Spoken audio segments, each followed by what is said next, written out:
generation. Thank you. Welcome to this event as well. I would like to introduce the person who will be singing the Black National Anthem, uh, Mr. Christian Germain.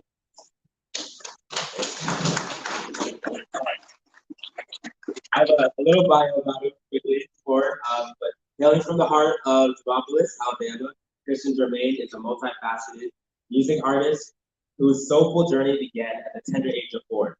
Drawing inspiration from the rich tapestry of Southern gospel, the emotional resonance of the Southern blues, the rhythmic vibes of R&B, and the urban beats of hip hop, Christian Germain's sounds is a captivating fusion of genres that speaks to the depth of his musical influence. Please welcome Mr. Christian Germain. Thank you, I appreciate it. If everyone would do me a favor and please stand for the Black National Anthem. If we can stand for the other one, we can stand for this one, right?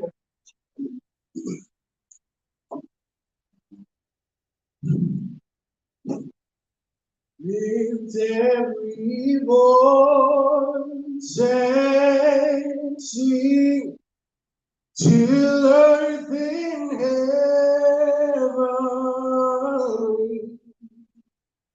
Let it ring with the heart holy of liberty. Let our rejoicing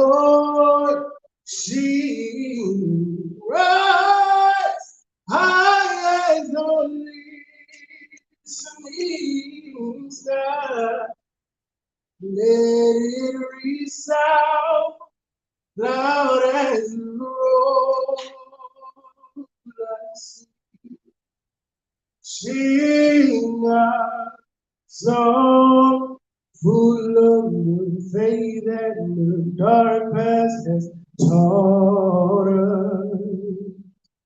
Sing a song full of the hope that the present has brought us.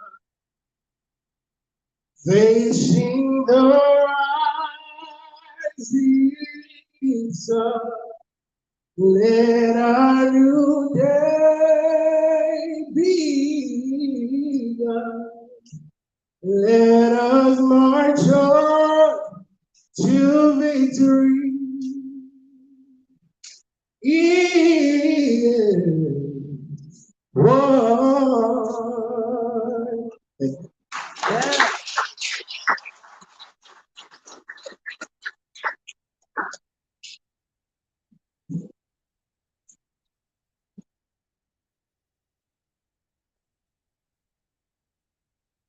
Thank you so much for that. That was truly amazing.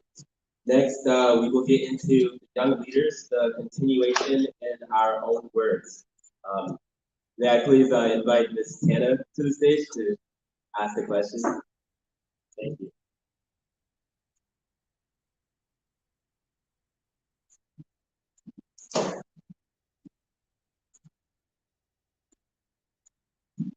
Greetings and good day, one and all. I'm Tanya Yasu, and I am honored to be part of this awesome 60-year commemoration, a continuation, not just a commemoration event, especially with our young leaders here. And the question today is, in your own words, what is the continuation?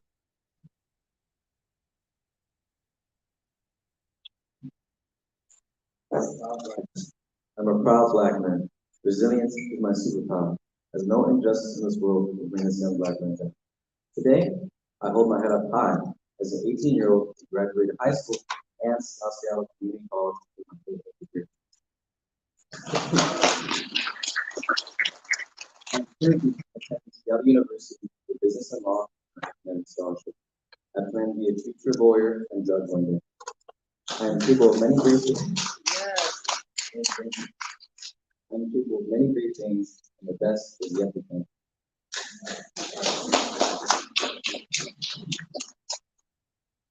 When I think of the continuation, my word is challenging. When I hear the continuation in the context of MLK's 60th year commemoration, the word challenging resonates with me because, first, it's challenging the grasp that in 2023 we still grapple with the issues of racism and inequality.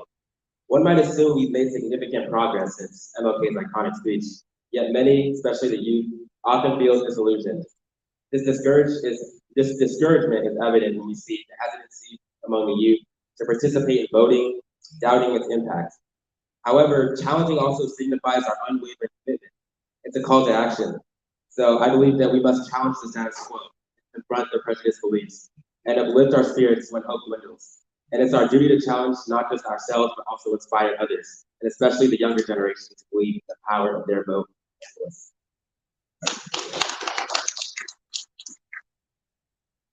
Hi, my name is Yogi, and the word I have chosen is community. I chose this word because although it may seem like a mundane task without any engagement, I firmly believe it possesses profound strength, often underestimated. To facilitate effective conversation, one must master the delicate art of listening. While listening may seem straightforward, it's a skill that requires dedicated practice, as the inclination to fill silences with words can be overpowering. Instead, allowing the other person the space to express themselves fully, with pauses to think, is imperative. Furthermore, a crucial aspect of effective communication involves being fully present at the moment, affording individuals my undivided attention, and cultivating an environment where they can openly share their emotions without the fear of being judged. Throughout this process, I consistently ensure to validate their feelings and provide encouragement and support to alleviate any sense of isolation. It's only through effective communication that the foundation for change can be established. By genuinely understanding both perspectives and collaboratively working together, we can tailor solutions that are not only feasible, but also meaningful to the specific circumstances. Tying this back to the powerful legacy of Martin Luther King, his leadership was rooted in the essence of effective communication. His speeches and messages resonated deeply because he listened to the grievances, hopes, and dreams of his community. He understood the power of giving voice to those who had been silenced for so long. His ability to communicate with empathy and authenticity ignited a movement that reshaped our world. Like Martin Luther King Jr., we too can harness the power of communication to drive positive change by embracing the nuances of listening and creating safe spaces for dialogue. We honor his legacy and contribute to the betterment of our society.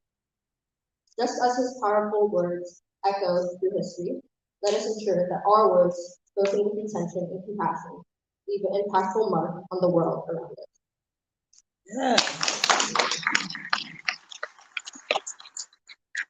My name is Ava, and the word that I chose is legacy. So from civil rights movements and other movements of the past to contemporary initiatives today, Martin Luther King Jr.'s influence and legacy remain catalysts for global endeavors aimed at eradicating discrimination and fostering a world call. And for me, this word is also a reminder, and it recognizes that our struggles are not they continue. Thank you.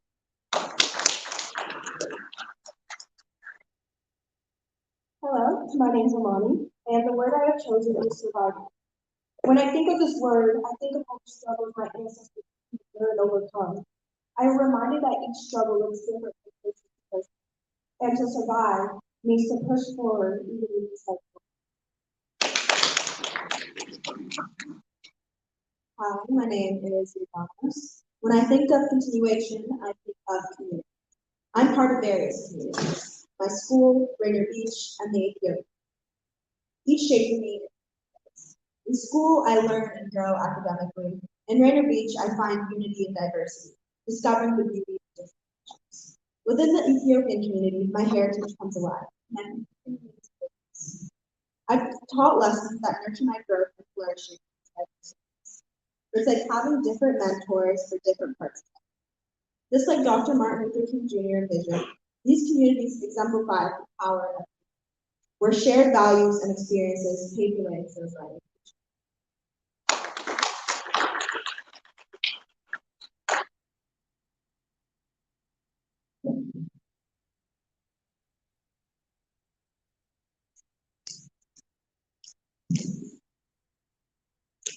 Next, I would like to introduce our keynote speaker, Ms. Chardonnay Bieber. I will give a brief introduction to who she is. Chardonnay Bieber is a multimedia storyteller, influential speaker, and trained journalist from the Seattle Central District.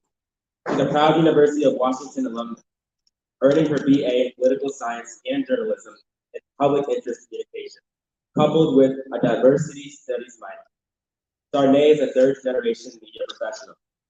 Chardonnay believes storytelling and civic engagement invokes connection and empathy, promoting measurable progress and social good. She spent the entirety of her professional life amplifying the stories of minoritized groups. Chardonnay began public speaking at community gatherings at 12 years old. Since then, she's hosted panels, facilitated interviews, engaged audience as a keynote speaker, and more. Some of those platforms include, but aren't limited to, Museum of History and Industry, YWCA Women of Achievement Awards, Blacks at Microsoft, Justice for Girls. Her articles have been featured in Crosstech, South Seattle Emeralds, and the Seattle Media, just to name a few. Her short and long form features stories unpack history and Black culture in a nuanced way. Chardonnay was recently nominated and awarded the University of Washington Fred Baker Ethics Award for outstanding storytelling and facilitated greater community engagement in media. Her Instagram page turns column Words of Wisdom by Char, published weekly in the Facts newspaper since 2019, unpacks topics related to authenticity, purpose, and faith. She's devoted to podcasts and in-depth interview specials. More Than an Athlete, one of her independent podcasts and projects, is a podcast she produced, edited, and arranged. Each episode features interviews with Division I athletes about their significance beyond their performance. Through early career, she has been thrilled. All of her projects boil down to one truth. Chardonnay values people. Recently, Chardonnay has ventured into branding and media consulting, and her aim to serve creatives, storytellers, and entrepreneurs by providing them with the tools and strategies to articulate their story.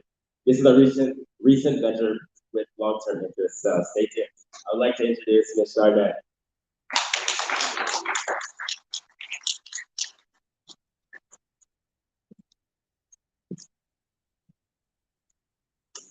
Good morning. Thank you. Intro, I know it's a lot of words. I applaud you in that. I just want to give thanks, Lord. Thank you. So, I first want to start with asking the question. And if you can answer this question, I'll be mighty surprised upon first take. Can someone tell me where the lowest place in the world is? Oh, okay, someone's heard this mentioned before. You can applaud that. You know why so? And who said that? I do, but I'm not sure. The wealthiest place in the world is the graveyard. And I would say so because there we have hidden treasures that we haven't seen, that we'll never see again, beneath 6 feet. I wish I could move a little bit, but I'll stay on the mic. The graveyard is the most wealthiest place on earth. And one might also add a place where books and stories and inventions and possibilities and potential lies. And yet, no one told them that they would live a life where their treasure would be hidden. No one told them the value of their treasure. No one told them their significance. So I'm here today to put everyone here on notice. I don't want anyone in here to be a candidate for a hidden treasure 6 feet under, especially our youth. I wasn't not too far off from where you were. So I know exactly what you're going through to some extent. And I want to encourage you guys because you can do anything on earth. But if you don't know your purpose and your why, it's astronomically likely for you to struggle and for you to live a life where you're 6 feet under with treasure still inside of you. There's substance and there's value that this earth needs. That's in you. I think the most important thing to also realize is that my agenda here today is to ensure that everyone in here gets a sense of that. That you leave here with principles, because something that Dr. King understood, the reason why we are here to celebrate 60 years since the anniversary, was that he knew his value of his treasure. He didn't just have an idea of who he was and what was in him and the value of his dream. He actually knew that there was a meaning behind what he stood for. And he had principles that were like none other. The reason why he could say nonviolence is because he understood the principle behind nonviolence. The reason why he could stand behind his faith and wrap arms with other leaders is because he understood the value of collectivity. Okay, I'm gonna move around. This isn't me. So I'm gonna move around.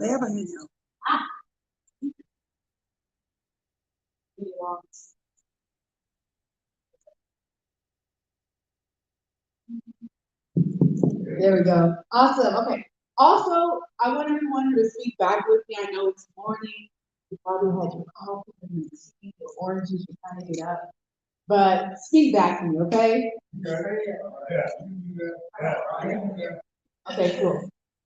So, like I said, there's treasures that lie dormant in you. You were born with treasures, each and every one here. And if you aren't aware of those treasures, you're mostly or more likely to die with them. Why am I comfortable talking about death?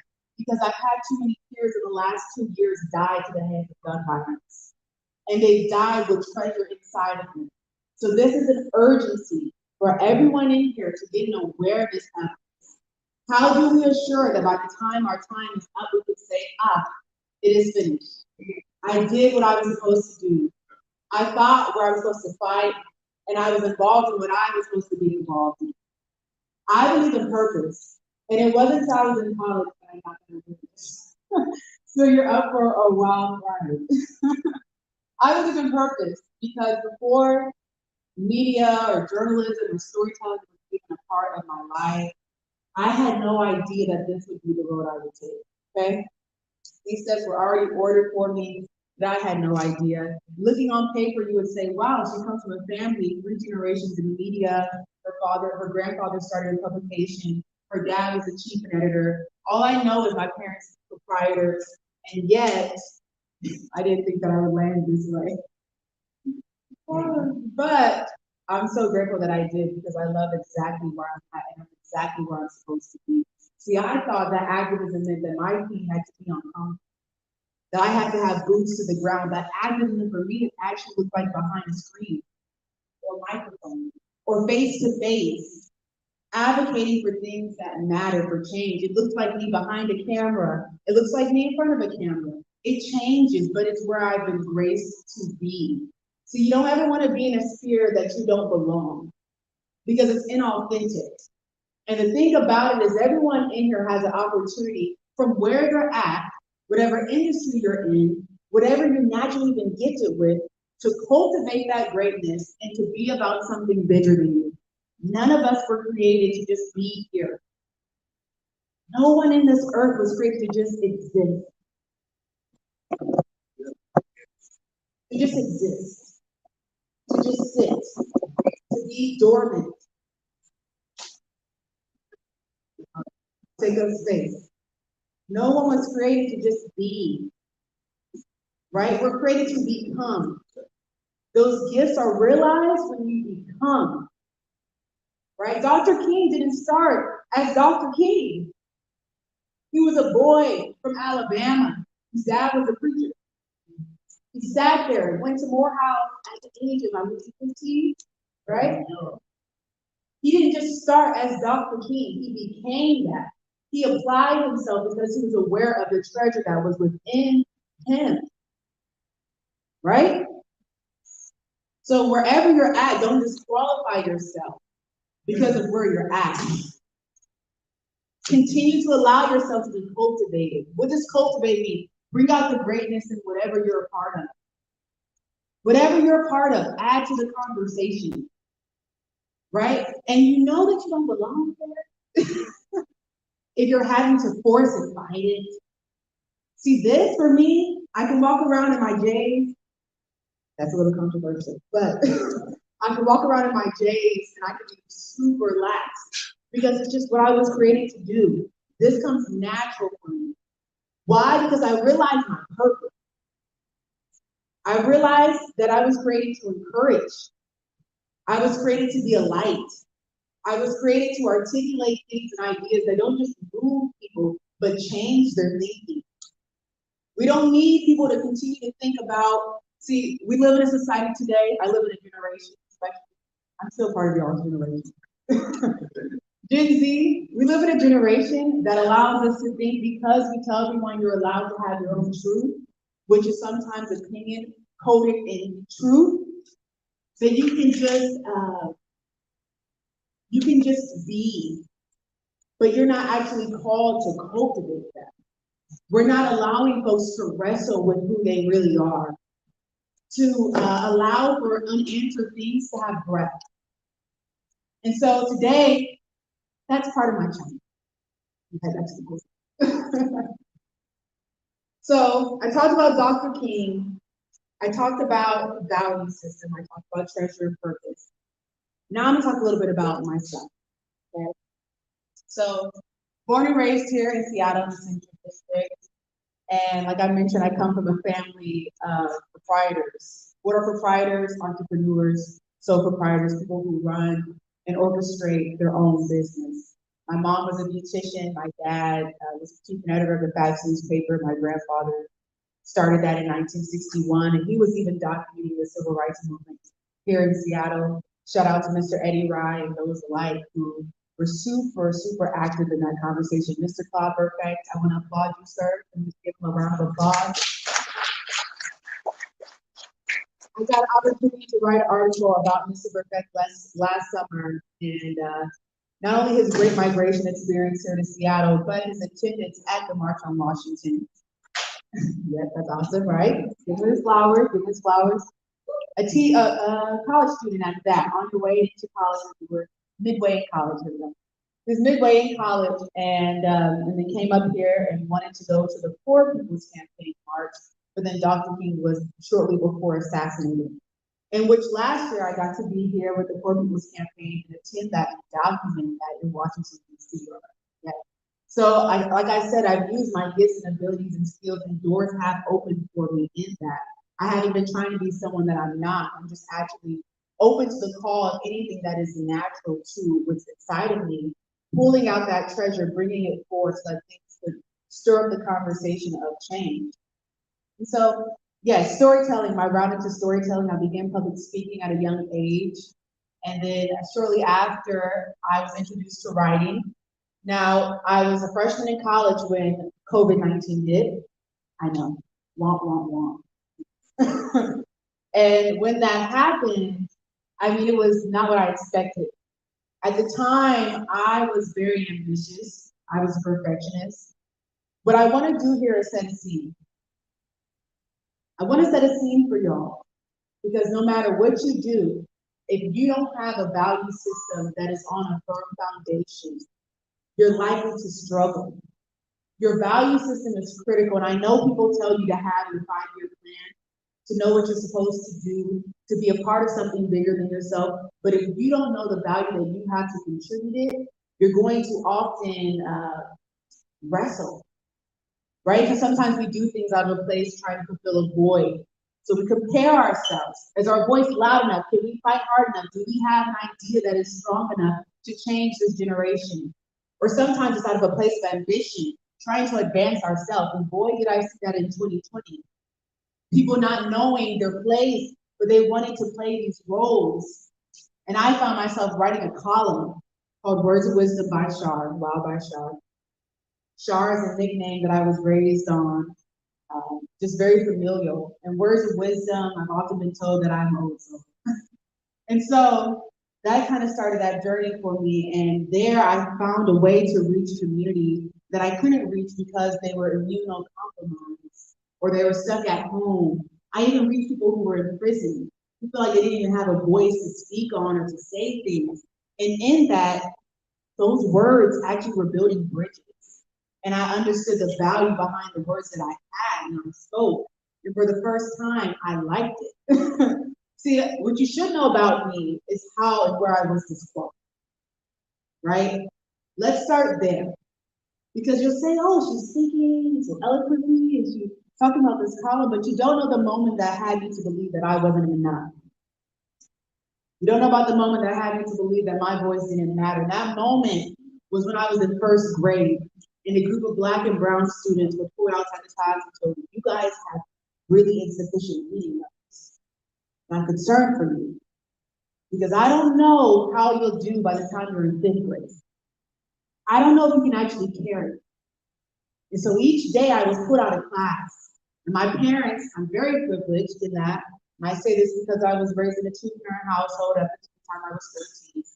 My parents split, but still were very involved in my life. And they fought. They put me in Team Read and Sylvan and all the different activities, had me in coaching, because they knew the greatness inside of me. They didn't just take anyone's word as value. See, parents, you need to know the value inside your kids. And the best thing you can do is teach them how to prioritize, because their life orbits around their priorities. And so priority for me was actually bringing forth greatness at a young age. And when those teachers said those words to me, my parents affirmed who I was to become and not who I was in first grade. In first grade.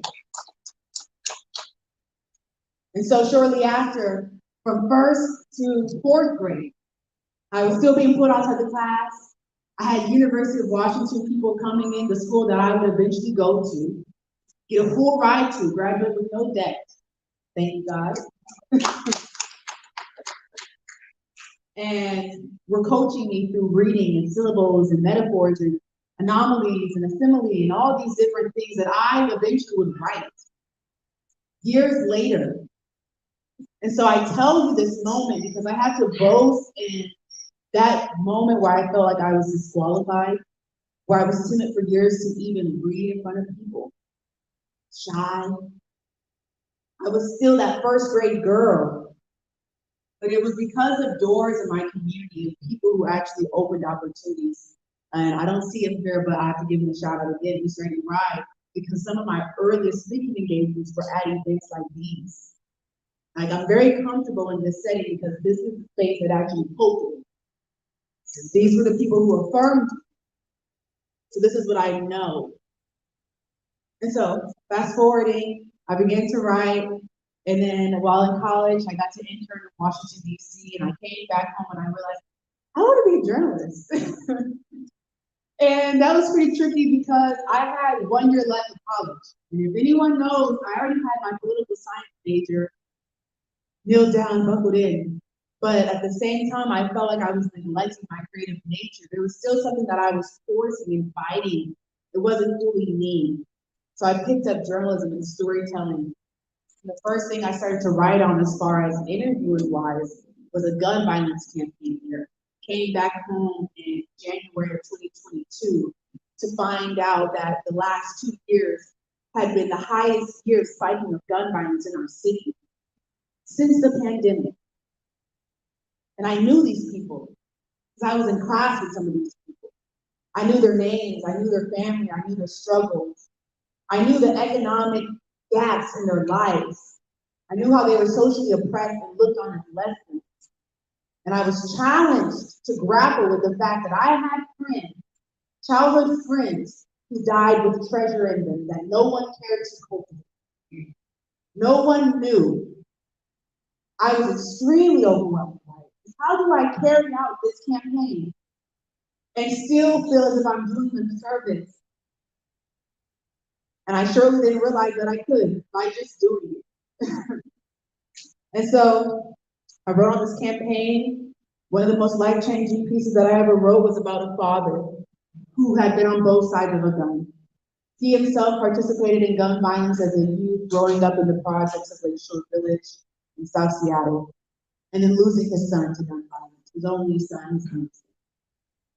And in writing those pieces, I found a way to meet activism with storytelling. I found a way to amplify the stories of those who feel like their voice should have never been on paper. Found a way to bridge a gap and create a community. But those are some of my treasures. Here are some principles that I think Dr. King, if he were here today, would say thumbs up to. Some principles that I want you all to know, you in the audience, because see, the thing about it is once you get aware of your purpose, why you were created, then you become aware of how you cultivate your potential. And then in cultivating your potential, you'll have to stand on principles that ground you. You have to always come back to those things. So actually, I'm gonna spend the blog on this one. I'm gonna start with questions for you. Okay? If anyone has their phone, I know most public speakers don't do this, I encourage you to get your phone out. And I want you to write out these prompts so that when you leave, you can go. See, another thing that I am as a teacher, I'm a lifelong student. So I believe in doing the work that needs to be done because each one of you in here represents a family. Each one of you in here represents a generational cure. Right? Did you hear me when I said that? Each one of you in here represents a solution. Your life contains what this generation needs. I don't care how old you are. I don't care how young you are. I don't care what they told you couldn't do. Your life contains a solution. Act accordingly. So these are the questions that you need to ask. Okay. First, who am I? Okay, this is a question about your identity. Okay, I want you to try to avoid what you do. Dr. King wasn't just an activist. He wasn't just a father. He wasn't just a leader. He was a person, a human being, not to be idolized, but to be admired. Okay, so who are you?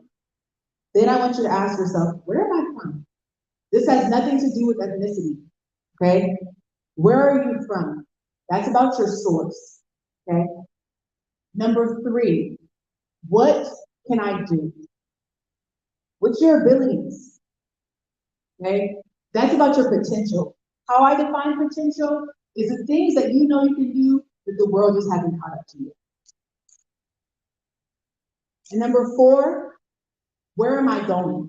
That's a question of destiny. Not that. Who am I? Where am I from? What can I do? Where am I going? Give me a thumbs up. I love the cooperation. This is awesome. Okay. So once you start deep diving into those things, it's going to be a journey, and it's okay not to have the answers today. Why do I say this? Because in order to have a collective, a healthy collective, you need to know who you are. If you don't know your value of contributing, it's easy for things to be have gaps in there. And so when you know your value in all that you do, whether you are in that law school, because I'll tell you something, I tried law. I think you know. I'll tell you something, sir.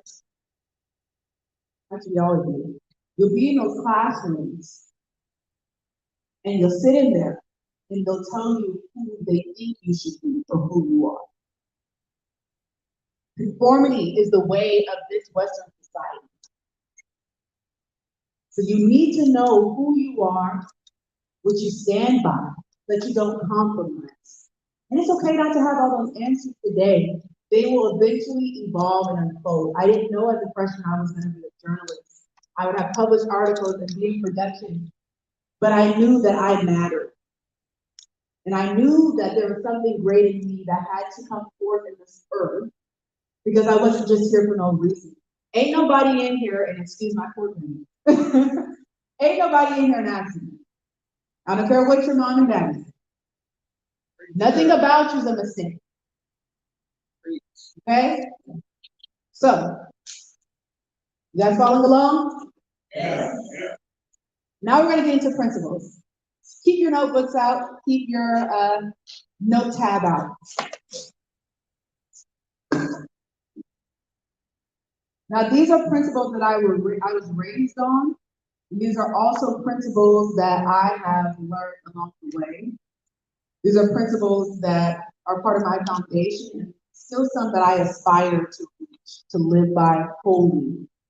Okay. First one I say is what's meant for you. First one I say is what's meant for you is meant for you. Okay? What's meant for you won't pass you by. Why do I say that? There's no need for you to compare yourself to people. There's things that people are excellent at that you just won't be excellent at. And that's okay.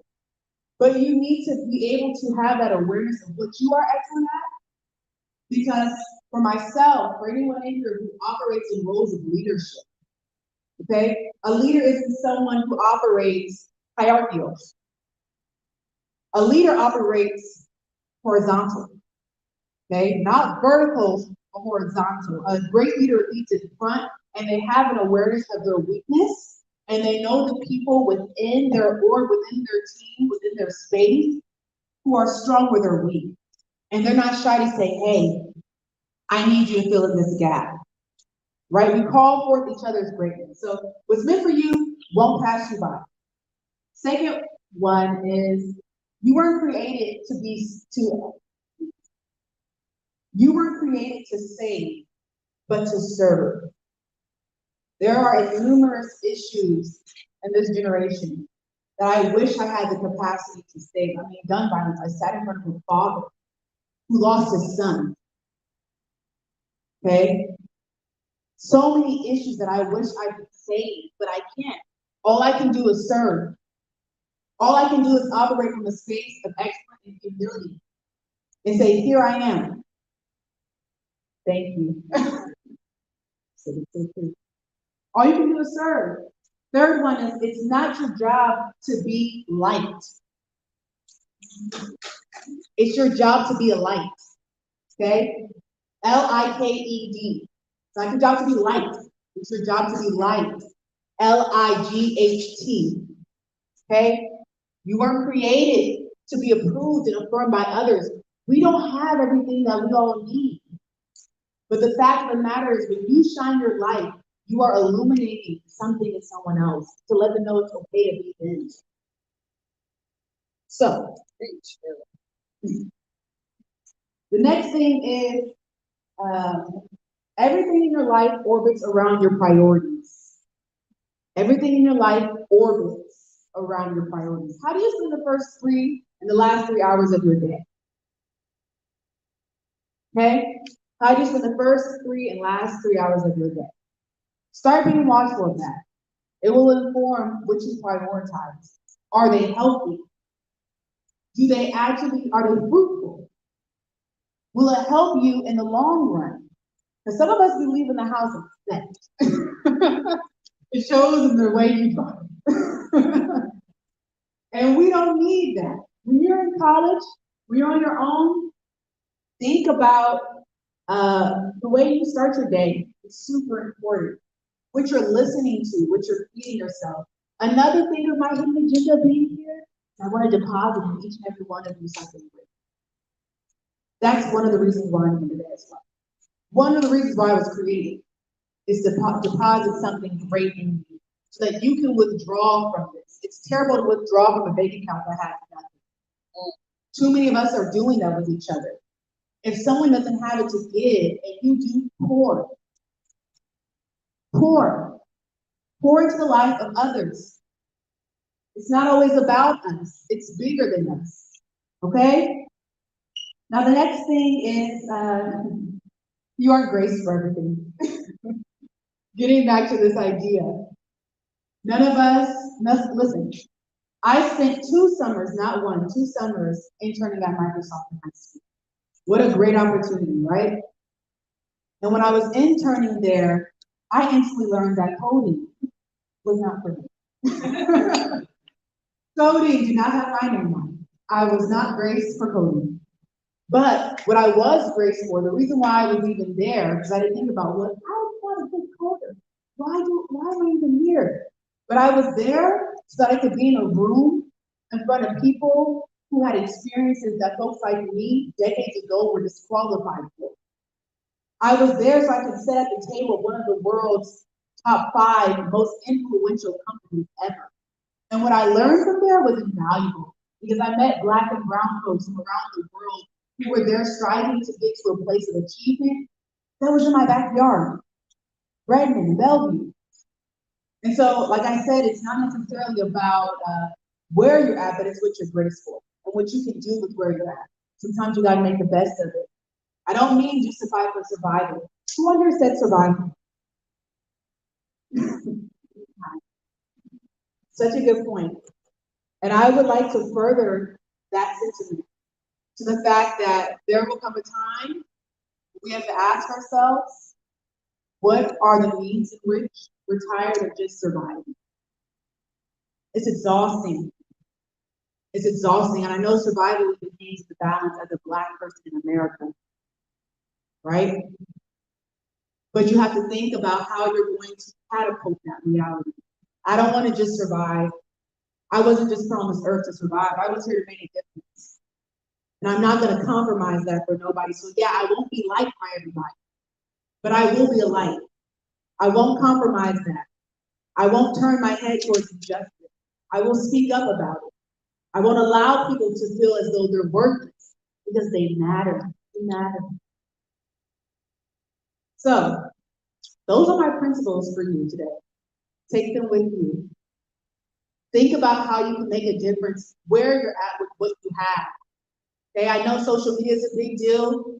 Don't feel like you have to have millions of followers to make a difference. Sometimes it's the micro things that grow to the macro.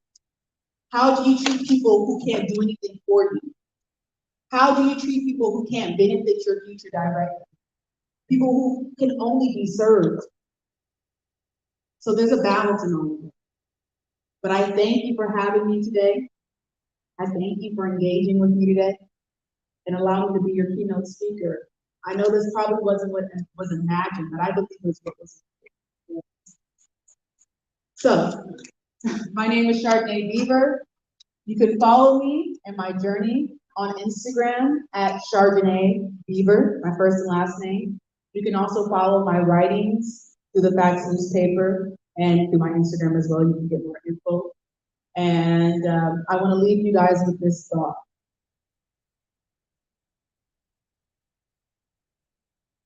What you do today, the little pebbles that you have, the ground that you build up today, will inform what you live in tomorrow. The house you build today will inform how you live tomorrow. So build up your house.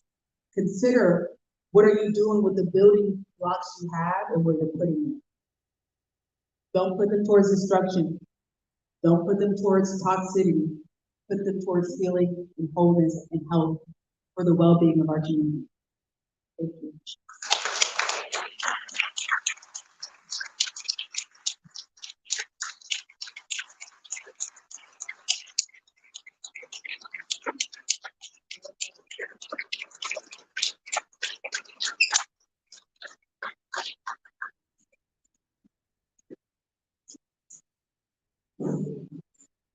Thank you for that. That was extremely informational for us, especially as aspiring future college students. That was great information for us that we definitely will take away. Next, we will move to Youth Speaks, affirmative action versus the Supreme Court. And this is a retrial because, as we know in the recent news, affirmative action has been banned by the Supreme Court. So the youth would like to speak about it and give you a presentation about it. Thank you. Start with Omari, our moderator.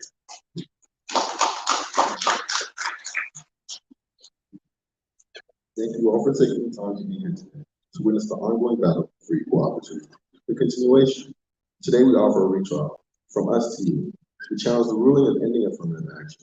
For the purpose of this trial, we define affirmative action as the following. The practice of considering race and ethnicity as a part of a holistic review of a student's application. Today we hope to change the minds of the Supreme Court and our listening audience through the voices of these attorneys. Now for our opening statement, Councilman Lincoln, please present.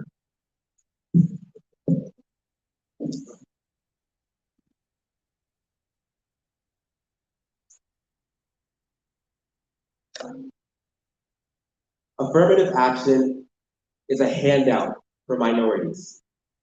And when I say minorities, I particularly mean Black students. Just like the 2023 presidential candidate, Vivek Ramaswamy says, affirmative action is the single greatest form of institutional racism in America. It represents reverse racism, which is racism itself. It's not fair to non-Black students, giving undue advantage racism in itself. It's not fair.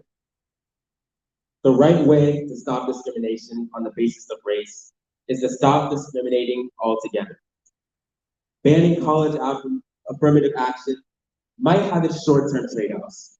You might see a trend of non-Black people no longer applying to selected universities, and you might see the continued trend, of students of color who are, the continued trend of non-diversity in those institutions, but it serves the deeper value, a meritocracy for America. Essentially, what I'm trying to say is, sure, we all have our issues and obstacles in life, but as long as you study in school, you will be successful. And the message to people of color, students of color opposed to banning affirmative action, pick yourself up by the bootstraps. Just simply study harder. Use your resources. Or simply realize your limits and don't apply to the college.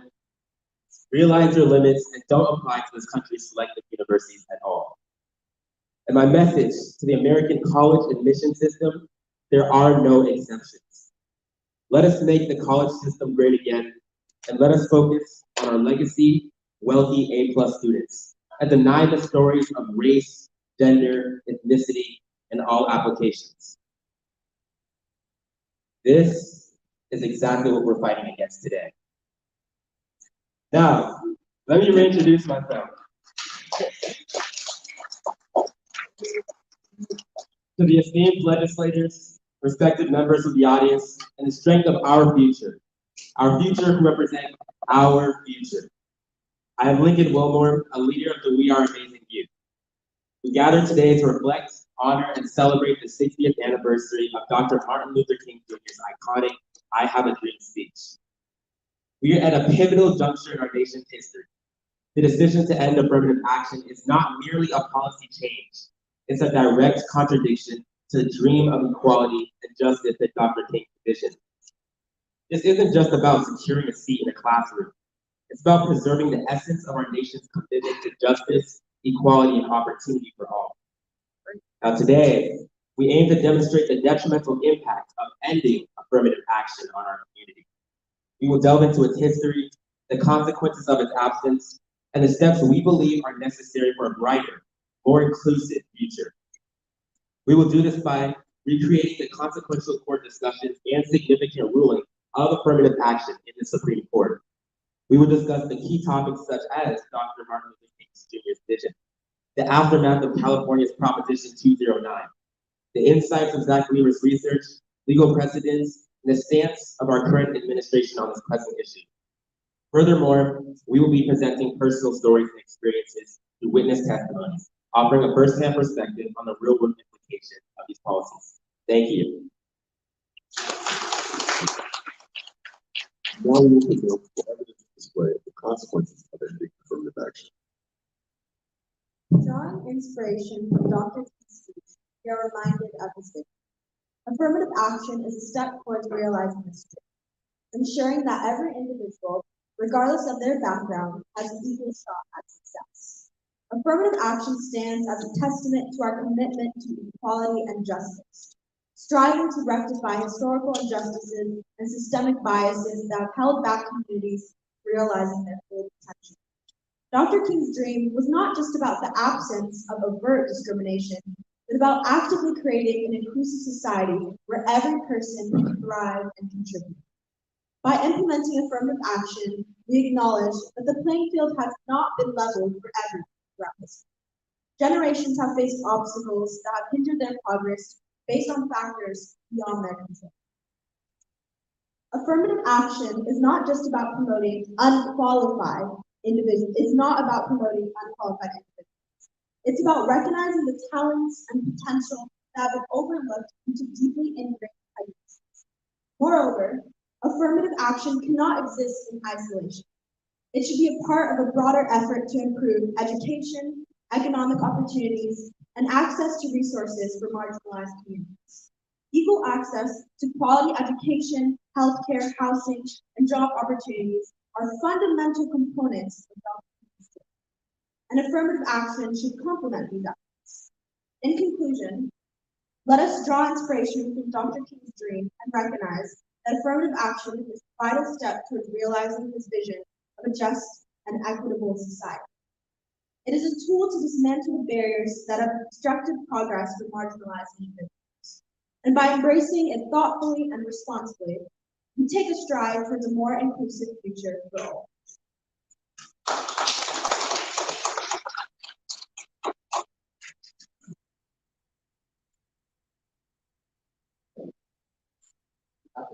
The aftermath of California's Proposition 209 serves as a stark reminder of the consequences of presenting affirmative action.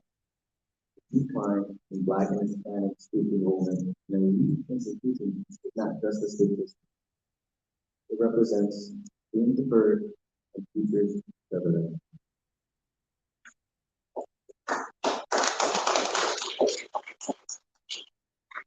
Evidence 3, presenting Dr. Weaver's research as featured in the Wall Street Journal. So far in the evidence, we have heard about Dr. King's vision of inclusivity and also an insight into California's Proposition 209, a previous similar solution or situation that banned the usage of race, sex, and ethnicity in California. I would now like to present research from a man who has preached for inclusivity and was in the California education system, Zachary Bleemer.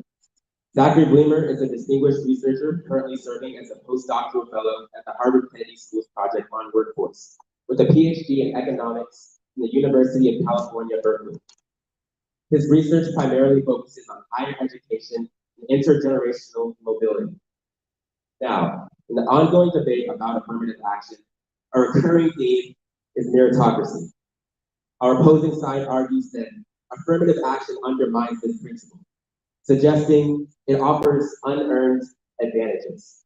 However, Zachary Bleemer's research, highlighted in the Wall Street Journal, offers a compelling counter-narrative. Across our nation, there exists a multitude of talented Black youth. There are individuals brimming with potential, eager to learn, and capable of remarkable achievements.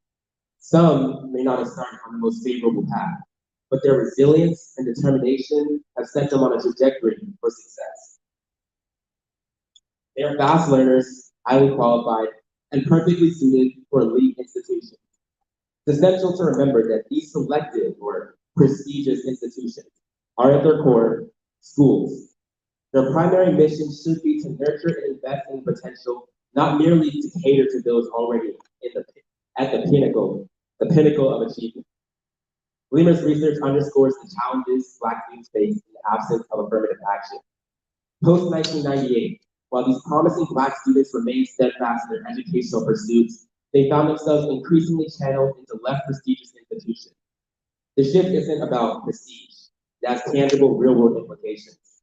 At these institutions, Black students face hurdles in pursuing STEM degrees, attending graduate school, and even graduating.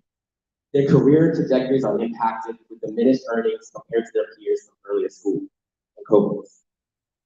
Bleemer's findings challenge the notion that affirmative action is a handout. Instead, they spotlight a system without such policies inadvertently sidelines Black talent. This isn't about undeserved advantages.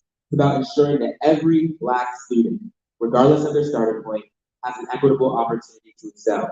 Through Bleemer's lens, we see a narrative of ambition that with systemic barriers, emphasizing the critical role of affirmative action and fostering genuine meritocracy. Thank you.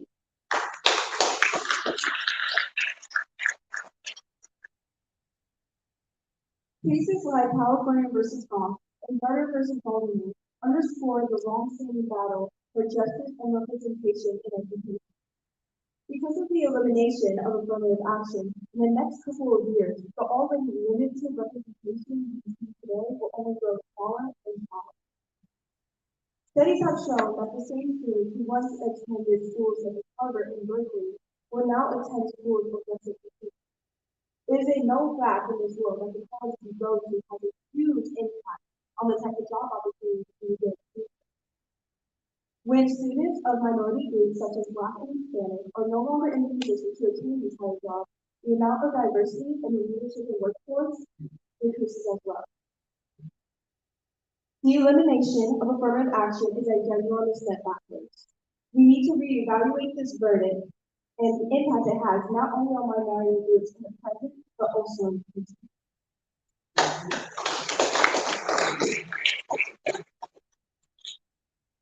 For much of American history, elite colleges and universities were largely reserved for wealthy and predominantly white Americans.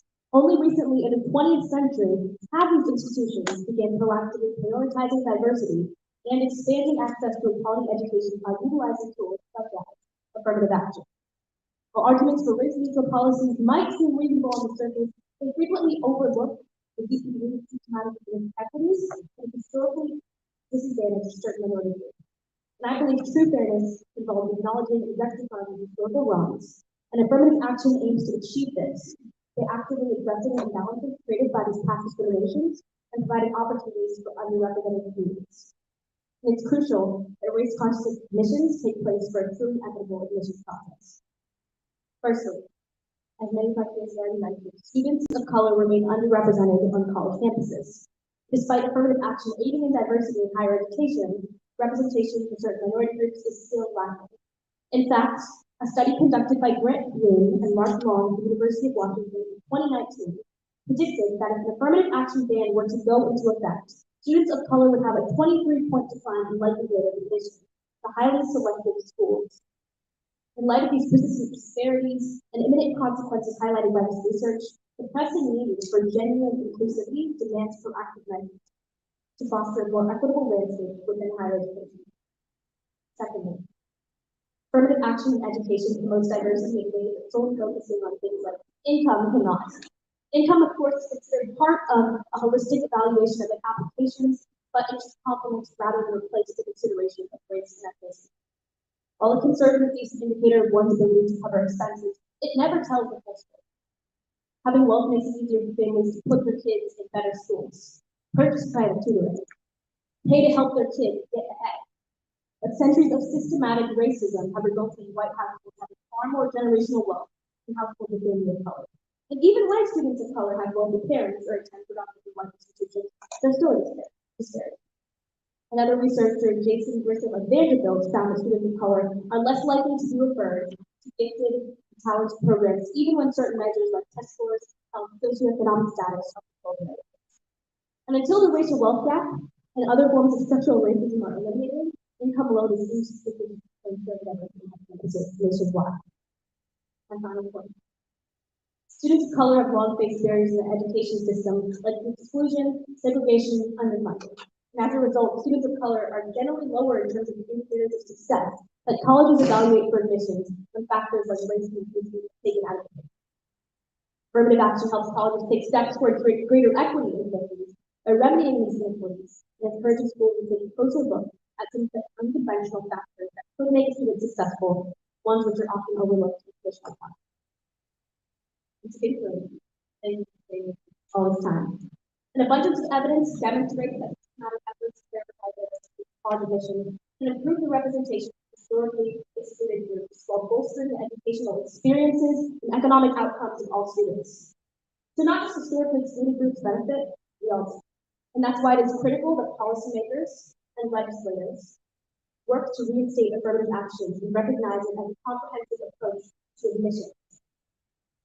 It is crucial for cultivating a truly level playing field and embracing this as a means to foster diversity and equal opportunity. It paves the way for a future where every individual's potential can flourish, enriching not only our institutions, but society as a whole. Thank you.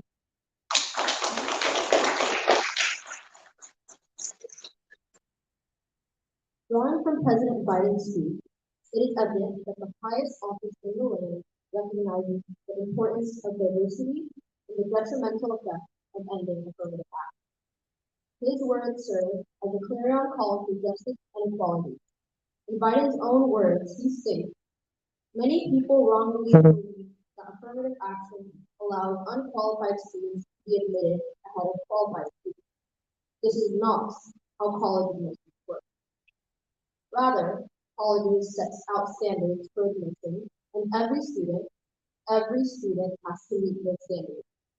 Then, and only then, after first meeting the qualifications required by the school, do colleges look at other factors in addition to their grades, such as race. The way it works in practice is this. Colleges first establish a qualified pool of candidates based on meeting certain grade, test scores, and other criteria. Then, and only then, and it's from this pool of applicants, all of whom have already met the school standards, that the class is chosen after weighing a wide range of factors, among them being grade. President Biden's endorsement of affirmative action holds substantial importance. This statement challenges the prevailing misunderstanding that affirmative action unfairly prioritizes unqualified students over qualified ones. Instead, he emphasizes that colleges initially create a group of well-qualified candidates based on requirements. From this pool, the selection process considers numerous factors, including grades, but only after ensuring that all students meet the established standards. This clarification sheds light on the true intention of affirmative action, which aims to level the playing field for education and confront the legacy of past mistakes.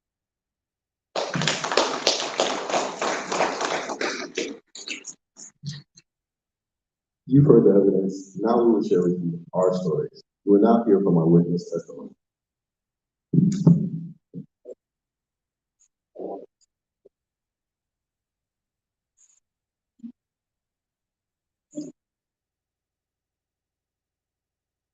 Can y'all hear me? Okay, so today my name is Amani, once again, and today I will be sharing with you a little part of my story. We all know that you will never know everything there is to know about someone just by looking at them. So today, let me tell you a little bit about my life. Recently, I made the transition from a relatively decent public middle school to an elite exceptional high school. On the surface, there were many different things about the two. But it wasn't until I first sat in my high school's math and language classes that I realized, in terms of the work that we had done, my classmates and I, we weren't on the same level. For example, at my middle school, we didn't have the privilege of learning any foreign languages. On the other hand, some of my classmates already had several years under their belt and were talking language. Even though we were placed in the same class, I still found it difficult to keep up with them because while we were all learning the same language at the same level, unlike my classmates, I was learning how to study that language because that wasn't something that was taught. This same problem I had in my math class. I was confused on how at my middle school I was considered at an honors level, an exceptional student, but at my high school I was considered below average. I came to learn that the difficulty of work I did in my public middle school was only a fraction of what my classmates had done at their private or charter schools. So once again, when I was placed in the same class as them, I underperformed. And let me be clear, it wasn't because I couldn't do the work, but it was because I hadn't learned how to in the same way my classmates. As I go into my sophomore year of high school, I started thinking about different types of art programs I want to affiliate myself with, and eventually I can become a. With the recent end of affirmative action, a new fear has lurked in my mind. As I inch closer to the college application process, I ask myself, will I be denied a spot to my dream college because I didn't have the same private teachers or extra resources as my competition? Even though I've worked hard, if not harder than some of them, is it still possible despite that the choice between me and another person might come down to simply who has the better resources to improve your skills? It's terrifying to know that even if I spend all my time studying, practicing, and just overall doing my best, that I still might not end up getting to the school, the college that I worked so hard for. Even with affirmative action in play, I know a spot in a school like Curtis, Juilliard, or NYU is a guarantee that at least with affirmative action in play, I am given a chance to compete with other applicants for a chance to see. Thank you.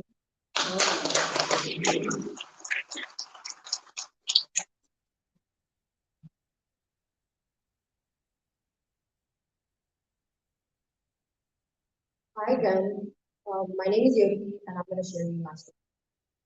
First, going to a predominantly white and private institution and beginning the college application process as a rising senior, one of the first questions I was asked by my college counselor was, "Are you a legacy?"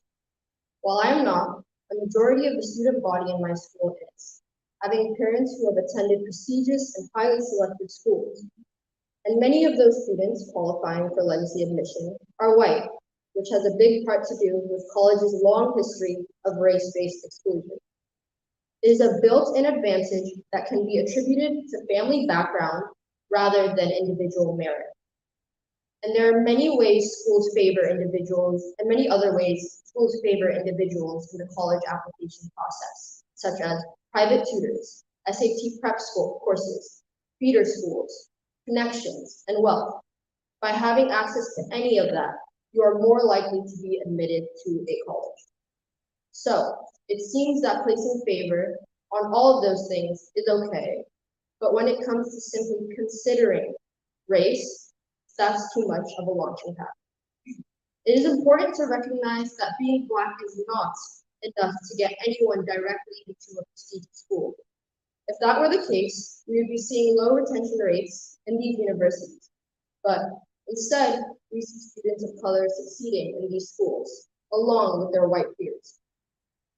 When looking at a student, colleges look holistically in who the student is. And I pride myself on saying that my race and ethnicity are a large part of who I am as an individual and scholar. The importance of having diversity in universities is far more than filling some sort of quota. The community that they're exposed to, the collective experiences of international students, students of different backgrounds, different incomes, it all enhances our education. Also, I want to pursue computer science in the future, which is known to be a mainly male and white dominated field. So, when I seek out opportunities for internships, classes, or coding camps, I often find myself in spaces where I am one of the only few girls in the room and the only African American person in the room.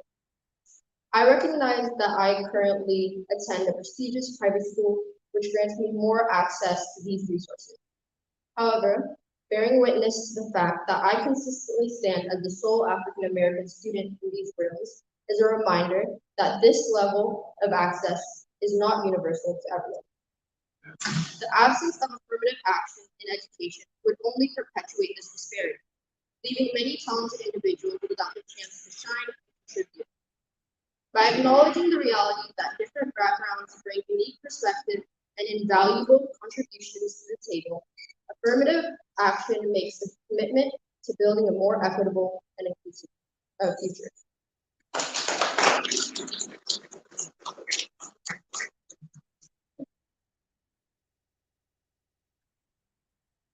Hi, my name is Ava, and I'm a rising senior in high school.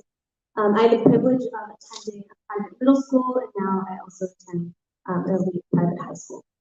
And when I entered high school, and still now even, I find myself experiencing a lot of imposter syndrome, feeling like I don't belong, and I feel sometimes that no matter how much work I put in, I'll always be behind. Projects that took me 5 hours took my classmates 1 or 2, and still do it. And this was a common theme in all my classes. At the end of my freshman year, I was placed into a regular geometry class for the following academic year. In my middle school, I took an advanced course and was pretty confident in my math abilities, so I wanted to try and challenge myself with an honor geometry course. When I sat down with my teacher, he insisted I should probably just stick with the regular course because he didn't know if I was able to keep up with the material in honors class. And I had to advocate for myself with the help of my supportive teachers and my advisors to be put in a more challenging class. Since others didn't believe I had to believe in myself.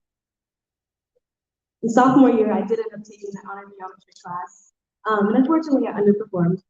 Math has always been my best subject since elementary school, yet in the class I struggled a lot with, while my peers seemed to pass with ease, and for the longest time, I didn't understand why. And I didn't understand how I was putting in so much more effort and getting less than promising results. On one hand, I was taking a lot more challenging coursework this year. I had a job outside of school that required me to miss in-class instruction and get home at like 10 o'clock at night, several nights of the week. And while all these did likely have an impact, soon I found out that a lot of my classmates had been receiving help from the same private tutor that cost $300 an hour. And my family couldn't and cannot afford that. And I hope to be a doctor, an engineer in the future, and I'm planning on applying to several colleges this fall. And it's the first cycle in a long time where affirmative action is not in place. Now, I'm unsure what my chances of getting into highly selective schools are given these recent changes, and I can only hope that I have a decent chance of getting into the colleges I've worked so hard these past 4 years for.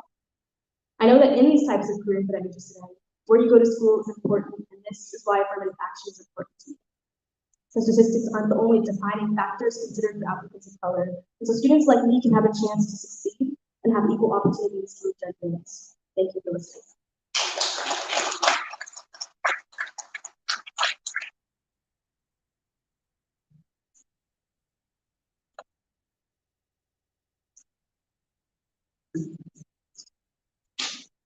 All of the schools that I have attended since elementary, middle school, and now high school have been private, PWIs, predominantly white institutions. And while it has been an amazing opportunity that I'm extremely grateful for, thank my parents for, I want to make it clear that with that comes lots of struggles. One of the only Black male students in my grade, even as a kid, I realized the noticeable cultural difference I had between not only my classmates, but my teachers as well. Made it hard to relate. It could be hard to stand up and ask those questions or ask classmates for help, and much more. But despite the differences, I was a scholar. I studied hard in class, and the course loads eventually became relatively easy. This quickly changed though, as I transferred to my middle school and now my high school, Lakeside, the elite school that sets very high standards, which was, of course, much more vigorous. And not only at this school did I experience the cultural differences, but this was when I was introduced to economic and classroom differences as well. The many smart students who were utilizing top tutors, students who were invested had lots of free time to focus on homework.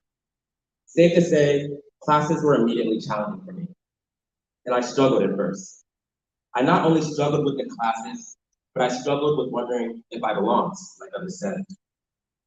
But I had the privilege to utilize resources. I eventually used the strong tutor system to stay on top and receive those grades. And I also had a strong community behind me to encourage me to keep going and that I belong. I still face stereotypes, struggle with the sense of belonging, and much more. And this is the cost of a young Black man in America in a predominantly white institution. I've struggled before, I received a grade that I did not desire, and it hasn't been a perfect growth of full time. But I am resilient. I worked extremely hard to receive a good grade, utilize my tutors, and sacrifice